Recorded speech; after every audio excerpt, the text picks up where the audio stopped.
Hello दोस्तों, welcome to my YouTube channel OS online study में आपका स्वागत है। आज की इस वीडियो में हम लोग देखेंगे ग्रुप डी के प्रीवियस ईयर में पूछे गए साइंस के महत्वपूर्ण प्रश्न जो आने वाले आगामी परीक्षा के लिए बहुत महत्वपूर्ण हो सकता है। तो चलिए आइए वीडियो स्टार्ट करते हैं बिना किसी देरी के। आपके सामने हमारा पहला प्रश्न है, जल का हिमांक क्या है?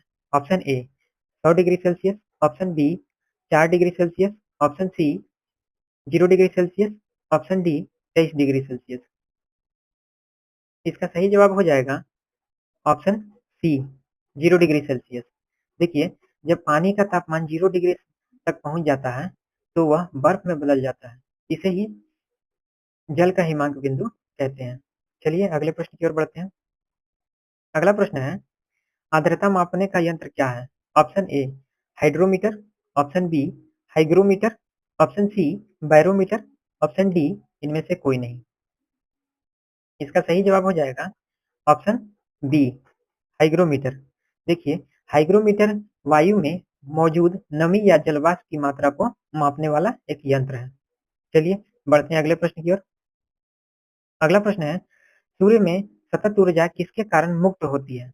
ऑप्शन ए नाभिकीय विखंडन, ऑप्शन बी नाभिकीय संलयन, ऑप्शन सी विकिरण, ऑप्शन डी इनमें से कोई नहीं। इसका सही जवाब हो जाएगा ऑप्शन बी नाभिकीय संलयन। देखिए, सूर्य के अंदर हाइड्रोजन परमाणु आपस में मिलकर हीलियम बनाते हैं और इसी प्रक्रिया से बहुत अधिक ऊर्जा निकलती है। चलिए अगले प्रश्न की ओर बढ़ते हैं। अगला प्रश्न है, किसी सिस्मोग्राफ का उपयोग क्या मापने के लिए होता है? ऑप्शन ए समुद्र की गहराई, ऑप्शन बी वायु की आर्द्रता, ऑप्शन सी जहाजों की दिशा, ऑप्शन डी भूकंप का झटका। इसका सही जवाब हो जाएगा ऑप्शन डी भूकंप का झटका। देखिए, सिस्मोग्राफ वह यंत्र है जो भूकंप की तीव्रता और कंपन की तरंगों को रिकॉर्ड करता है। चलिए बढ़ते हैं अगले प्रश्न की ओर। अगला प्रश्न है, कपास के पौधे के किस भाग से कपास का रेशा निकलता है? ऑप्शन ए जड़, ऑप्शन बी पत्तियां, ऑप्शन सी तने, ऑप्शन डी कपास के बीज। इसका सही जवाब हो जाएगा ऑप्शन डी कपास के बीज से। देखिए, कपास के बीज के चारों ओर सफेद रेशे होते हैं। इन्हीं के कपास का धागा बनाया जाता है। चलिए बढ़ते हैं अगले प्रश्न की ओर। अगला प्रश्न है, यकृत का कार्य क्या है? ऑप्शन ए भोजन का पाचन बढ़ाना, ऑप्शन बी श्वसन बढ़ाना, ऑप्शन सी ग्लूकोज को ग्लाइकोजन के रूप में संचित करना, ऑप्शन डी इनमें से कोई नहीं। इसका सही जवाब हो जाएगा ऑप्शन सी ग्लूकोज को ग्लाइकोजन के रूप में संचित करना। यकृत शरीर की सबसे बड़ी ग्रंथि है, ठीक है। यह अतिरिक्त अतिरिक्त ग्लूकोज को ग्लाइकोजन के रूप में स्टोर करता है। चलिए बढ़ते हैं अगले प्रश्न की ओर। अगला प्रश्न है, किसकी उपस्थिति के कारण पत्तियों का रंग हरा होता है? Option A haemoglobin, option B पर्णहरित, option C chloroform, option D इनमें से कोई नहीं। इसका सही जवाब हो जाएगा ऑप्शन बी पर्णहरित। देखिए, पर्णहरित वह हरा रंग द्रव्य है जो प्रकाश संश्लेषण में मदद करता है। चलिए अगले प्रश्न की ओर बढ़ते हैं। अगला प्रश्न है, मानव शरीर में रक्त शुद्ध होता है? ऑप्शन ए हृदय में, ऑप्शन बी वृक्क में, ऑप्शन सी फेफड़े में, ऑप्शन डी इनमें से कोई नहीं। इसका सही जवाब हो जाएगा ऑप्शन सी फेफड़े में। देखिए, फेफड़े में रक्त ऑक्सीजन ग्रहण करता है और कार्बन डाइऑक्साइड छोड़ता है। यही प्रक्रिया रक्त को शुद्ध करती है। चलिए अगले प्रश्न की ओर बढ़ते हैं। अगला प्रश्न है, किसी वयस्क व्यक्ति के हृदय की धड़कन लगभग कितनी होती है? ऑप्शन ए 72 बार प्रति मिनट, ऑप्शन बी 70 बार प्रति मिनट, ऑप्शन सी 82 बार प्रति मिनट, ऑप्शन डी 80 बार प्रति मिनट। इसका सही जवाब हो जाएगा ऑप्शन ए 72 बार प्रति मिनट। सामान्य रूप से एक वयस्क व्यक्ति का हृदय प्रति मिनट 72 बार धड़कता है। चलिए अगले प्रश्न की ओर बढ़ते हैं। अगला प्रश्न है, कार्बन एक है? ऑप्शन ए यौगिक, ऑप्शन बी अधातु, ऑप्शन सी उपधातु, ऑप्शन डी मिश्रण। इसका सही जवाब हो जाएगा ऑप्शन बी अधातु। कार्बन एक अधातु है जो हीरा और ग्रेफाइट जैसे रूपों में पाया जाता है। चलिए बढ़ते हैं अगले प्रश्न की ओर। अगला प्रश्न है, दांत के डॉक्टर का दर्पण कैसा होता है? ऑप्शन ए उत्तल, ऑप्शन बी अवतल, ऑप्शन सी समतल, ऑप्शन डी बेलनाकार। इसका सही जवाब हो जाएगा ऑप्शन बी अवतल। देखिए अवतल दर्पण वस्तु को बड़ा दिखाता है, इसलिए डॉक्टर इसे दांत देखने में इस्तेमाल करते हैं। चलिए अगले प्रश्न की ओर बढ़ते हैं। अगला प्रश्न है, ग्रहों को कक्षा में बांधे रखने वाले बल को क्या कहते हैं?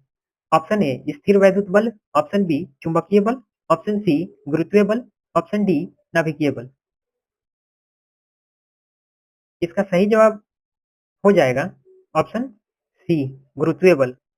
देखिए सूर्य का गुरुत्वाकर्षण ही ग्रहों को अपनी कक्षाओं में बांधे रखता है। चलिए अगले प्रश्न की ओर बढ़ते हैं। अगला प्रश्न है, समतल दर्पण द्वारा बना प्रतिबिंब कैसा होता है? ऑप्शन ए आभासी प्रतिबिंब, ऑप्शन बी वास्तविक प्रतिबिंब, ऑप्शन सी कभी वास्तविक और कभी आभासी, ऑप्शन डी इनमें से कोई नहीं। इसका सही जवाब हो जाएगा ऑप्शन ए आभासी प्रतिबिंब। देखिए समतल दर्पण में आभासी और समान आकार का प्रतिबिंब बनता है। चलिए अगले प्रश्न की ओर बढ़ते हैं। अगला प्रश्न है, किसी यंत्र द्वारा 20,000 हर्ट्ज से अधिक आवृत्ति की ध्वनि कहलाती है? Option A infrasonic, option B audible, option C ultrasonic, option D subsonic. इसका सही जवाब हो जाएगा ऑप्शन सी अल्ट्रासोनिक। देखिए मनुष्य 20,000 हर्ट्ज से ऊपर की ध्वनि नहीं सुन सकता है, ऐसी ध्वनि को अल्ट्रासोनिक साउंड कहा जाता है। चलिए अगले प्रश्न की ओर बढ़ते हैं। अगला प्रश्न है, किसी पदार्थ का सबसे छोटा कण जो स्वतंत्र अवस्था में रह सकता है वह क्या कहलाता है? ऑप्शन ए परमाणु, ऑप्शन बी अणु, option C proton, option D electron. इसका सही जवाब हो जाएगा ऑप्शन बी अणु। देखिए अणु जो है पदार्थ का वह सबसे छोटा कण है जो अकेले रह सकता है। चलिए अगले प्रश्न की ओर बढ़ते हैं। अगला प्रश्न है, धातु के किस गुण के कारण उसकी पतली चादर बनाई जा सकती है? ऑप्शन ए आघात वर्णितता, ऑप्शन बी तन्यता, ऑप्शन सी ध्वनिकता, ऑप्शन डी तनाव।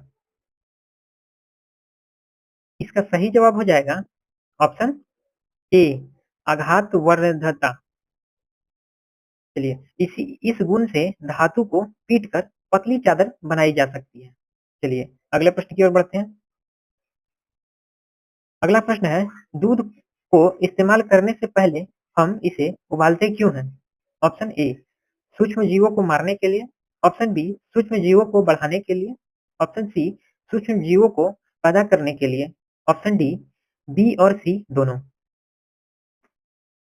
इसका सही जवाब हो जाएगा ऑप्शन ए सूक्ष्म जीवों को मारने के लिए। उबालने से दूध के अंदर मौजूद हानिकारक बैक्टीरिया मर जाते हैं, जिससे यह सुरक्षित बन जाता है। चलिए अगले प्रश्न की ओर बढ़ते हैं।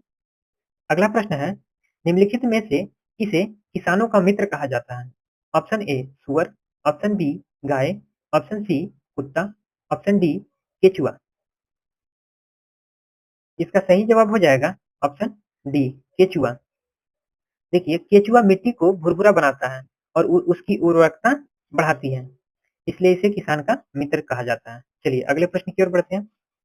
अगला प्रश्न है, डायनासोर किस किशोरकी वर्ग से संबंधित है? ऑप्शन ए मत्स्य, ऑप्शन बी पक्षी, option C reptiles, option D स्तनधारी। इसका सही जवाब हो जाएगा ऑप्शन सी रेप्टाइल्स, जिसे सरीसृप भी कहते हैं। डायनासोर प्राचीन सरीसृप थे जो अब विलुप्त हो चुके हैं। चलिए बढ़ते हैं अगले प्रश्न की ओर। अगला प्रश्न है, निम्नलिखित में से कौन सा पौधे रेगिस्तान में आसानी से उग जाता है? ऑप्शन ए कमल, ऑप्शन बी आम, ऑप्शन सी केला, ऑप्शन डी कैक्टस। इसका सही जवाब हो जाएगा ऑप्शन डी कैक्टस। देखिए कैक्टस कम पानी में भी जीवित रह सकता है और उसकी पत्तियां कांटे में बदल जाती हैं। चलिए अगले प्रश्न की ओर बढ़ते हैं। अगला प्रश्न है, कौन सा रंग सूर्य विकिरण का सबसे अच्छा अवशोषक है? ऑप्शन ए सफेद, ऑप्शन बी काला, ऑप्शन सी नीला, ऑप्शन डी लाल। इसका सही जवाब हो जाएगा ऑप्शन बी, काला। देखिए, काला रंग सभी रंगों की रोशनी को अवशोषित कर लेता है। चलिए बढ़ते हैं अगले प्रश्न की ओर। अगला प्रश्न है, तांबा और टीन की मिश्र धातु क्या कहलाती है? ऑप्शन ए, पीतल। Option B, solder. Option C, कांसा। Option D, nichrome. इसका सही जवाब हो जाएगा ऑप्शन सी, कांसा। देखिए, कांसा जो है तांबा प्लस टीन का मिश्रण है। इसका उपयोग मूर्तियां बनाने और बर्तन बनाने में भी किया जाता है। चलिए बढ़ते हैं अगले प्रश्न की ओर। अगला प्रश्न है, अयस्कों से धातुओं के निष्कर्षण का विज्ञान क्या कहलाता है? Option A, meteorology. Option B, metallurgy. Option C, metrology. Option D, इनमें से कोई नहीं। इसका सही जवाब हो जाएगा ऑप्शन बी, मेटलर्जी। देखिए, मेटलर्जी में अयस्कों से धातुओं को निष्कासन और शुद्ध भी किया जाता है। चलिए बढ़ते हैं अगले प्रश्न की ओर। अगला प्रश्न है, ऑक्सीजन की अपर्याप्त आपूर्ति में जब कार्बन को जलाया जाता है तो कौन सी यौगिक बनता है? Option A, carbon dioxide. Option B, carbon monoxide. Option C, कार्बनिक अम्ल। Option D, carbohydrate. इसका सही जवाब हो जाएगा ऑप्शन बी, कार्बन मोनोऑक्साइड। देखिए, ऑक्सीजन की कमी में अधूरा दहन होता है, जिससे जहरीली गैस कार्बन मोनोऑक्साइड बनती है। चलिए अगले प्रश्न की ओर बढ़ते हैं। अगला प्रश्न है, आलू को किस प्रकार की फसल में वर्गीकृत किया जा सकता है? ऑप्शन ए, कंद। ऑप्शन बी, अनाज। ऑप्शन सी, रेशा। ऑप्शन डी, रोपण। इसका सही जवाब हो जाएगा ऑप्शन ए, कंद। देखिए, आलू के तने के अंदर भोजन संग्रहित होता है, इसलिए इसे कंद फसल कहा जाता है। चलिए, तो दोस्तों आज के थे 25 साइंस के महत्वपूर्ण प्रश्न जो आने वाले ग्रुप डी में पूछे जा सकते हैं। तो इसी तरह वीडियो पाने के लिए हमारे वीडियो को लाइक करें, कमेंट करें और सब्सक्राइब करना ना भूलें। चलिए मिलते हैं अगले वीडियो में। जय हिंद।